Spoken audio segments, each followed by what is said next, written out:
I stayed silent when she spoke. I simply raised my glass, gave a single nod, and smiled like a man too dull to grasp. The sting of humiliation. My pathetic husband, she laughed, half inebriated, half earnest, should sell his failing company to me, right, Dad? Her father, William Cross, a private equity parasite, sporting a $1,000 tie, chuckled and tapped his glass against hers. Could be the smartest business movies ever made. The room erupted in laughter. Fake sympathy and the sharp tang of cheap white wine hung in the air like a cloud of perfume. I slipped away before dessert. We met when I was 25 and she was 23. I had just left college with nothing but bruised pride and a half-finished app that no one believed in. She had graduated early from Wharton, a comet in heels with honors. She told me she loved that I wasn't like the others. I believed her. I handed her my life. I brought her into my company, my team, my vision, my late nights fueled by instant noodles and sheer grit. She polished our pitch decks, charmed investors with her smile, and transformed my work into something that looked respectable in a suit. What I didn't realize was she was also reshaping me into nothing more than a stepping stone. The first Raol crack appeared 6 months before the party. I overheard her pacing the kitchen on a phone call. He'll fold, Dad. Just let me handle him a little longer. He still thinks I'm on his side. She didn't know I was home early. That night, I cooked dinner.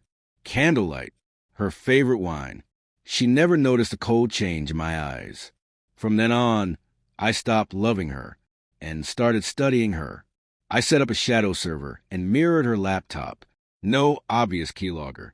I crafted a custom program that captured her screen every 3 seconds. I read everything. Emails between her and her father, transfer drafts, patent filings, covert acquisitions. She was plotting to dismantle my company, absorb the intellectual property, and edge me out before the next funding round. The cruelest blow.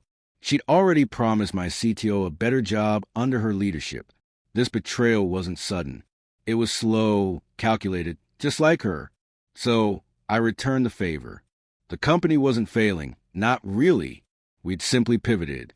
Revenue always trails behind innovation. But perception, I discovered, speaks louder than truth. I helped them believe their own fabricated story. I cut back marketing, halted hiring, leaked poor user metrics. They sensed weakness. She moved faster. Quietly, I established a new company offshore. The same technology, a cleaner architecture, without her involvement. I transferred ownership of the intellectual property piece by piece. Through licensing agreements she never bothered to read.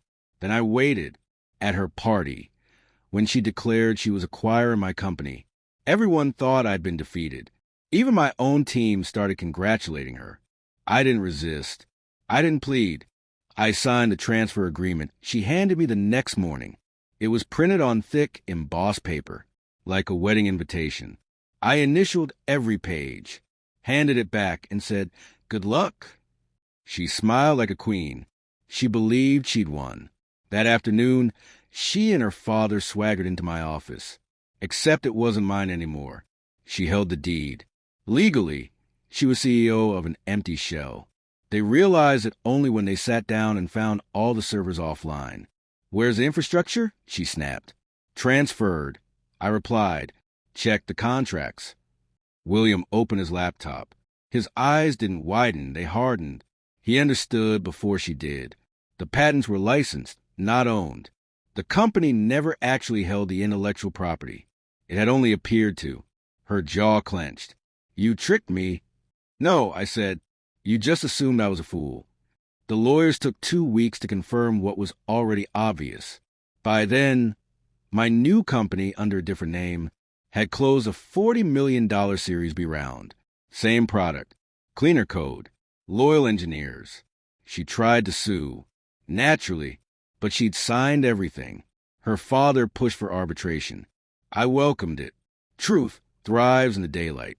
At the arbitration table, her voice shook for the first time, not from sadness, but from fear. In her world, reputation was currency, and I drained her slowly. I presented screenshots, recordings, emails, all obtained legally, all incriminating. She attempted to cast me as manipulative. I just let her speak. The moment you start defending yourself, you lose. Her father stopped showing up to hearings. He knew the game was finished. When the arbitrators ruled in my favor, I didn't celebrate. I simply passed by her, leaned close, and whispered, "You made one mistake. You underestimated how long I could play the fool. It's been 6 months." She lost her seat on the board. Her firm blacklisted her. The last time I saw her, she was speaking at a community college about ethics in business. I watched from the back row. She didn't see me. She doesn't see much these days. Do I miss her? Sometimes. But not the version who stood beside me during the hard nights. That version was a mask. I missed a lie I believed. But I don't regret the ending.